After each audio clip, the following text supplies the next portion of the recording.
नमस्कार मित्रांनो, स्वागत आहे आपल्या छोट्याशा मिनी ब्लॉगमध्ये. मित्रांनो, सकाळी सकाळी 4:30 वाजता उठलो, कारण माझा मोठा भाऊ मुंबईवरून येणार होता आणि गावजवळ आल्यानंतर त्यांनी कॉल केला होता की आता मी एक 10 मिनिटामध्ये पोहोचेन. तर अर्धा किलोमीटर अंतरावरती आमचं स्टँड आहे, जिथे लक्झरी येऊन थांबते. तर त्याचीच वाट बघत मी थांबलो होतो. थोड्या वेळाने आला तो आणि मग घरी त्याला घेऊन आलो. त्यानंतर 1 तास झोप काढली आणि 7 वाजता आपल्या रोजच्याप्रमाणे उठलो आणि मग चहा पिला. चहा पिल्यानंतर आपल्या रोजच्या कामाला सुरुवात केली आणि नंतर बाहेर आलो. आपल्या कामाला जात असतानाच बघितलं तर वडिलांचं इथं कोथिंबीरचं रान जे आमचं आता मोकळं झालेलं आहे ते कोळपायचं चालू होतं. आणि ही आहे आमच्या वडिलांची झेड सिक्युरिटी. वडिलांच्या मागेच असते, कुठेही राहत जाऊ दे, ती कंटिन्यू मागेच असते. त्यानंतर आलो आपल्या रोजच्या कामाला. मोटर चालू केली, विहिरीमध्ये पाणी सोडलं, कारण आपल्या मकाला पाणी भिजवायला लागतं. त्यासाठी बघू शकता अशा प्रकारे आपली मोटर चालू केल्यानंतर विहिरीमध्ये पाणी साठवणं होतं, कारण ही जी हिरवीगार मका आहे ह्याला आपल्याला प्रत्येक 2 दिवसांनी पाणी द्यावं लागतं. आता हे 2 वाफे माझे काढून झालेले आहेत.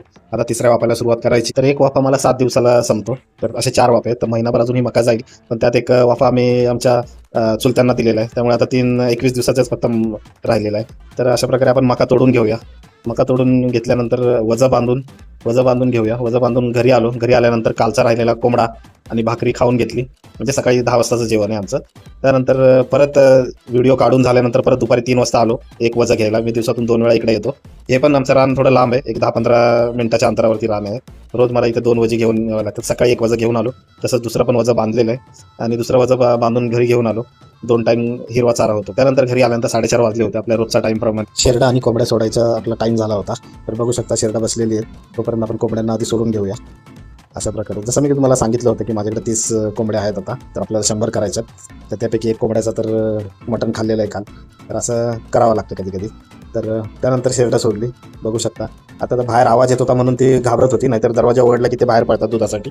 त्यामुळे उचलून बाहेर ठेवावं लागलं. पहिल्यांदा या काळ्याला बोकडाला सोडलं बाहेर आणि नंतर पाटीला घ्यायला गेलो, ती पण पळत होती इकडं तिकडं. तिला पण उचललं, तिला पण सोडलं बाहेर. आणि बाहेर सोडल्यानंतर मग पळत गेले ते आईकडे त्यांच्या आणि लागले दूध प्यायला. तुम्ही बघू शकता त्यांचं चालू झालेलं आहे. असं पीत असताना मस्त मागून शेपूट हलवतं. तुम्ही बघू शकता, तुम्हाला दाखवतो आता मी. अशा प्रकारे शेपूट हलवत असतात पिताना. तो बरं वाटतं, जरा छान वाटतं बघायला असं.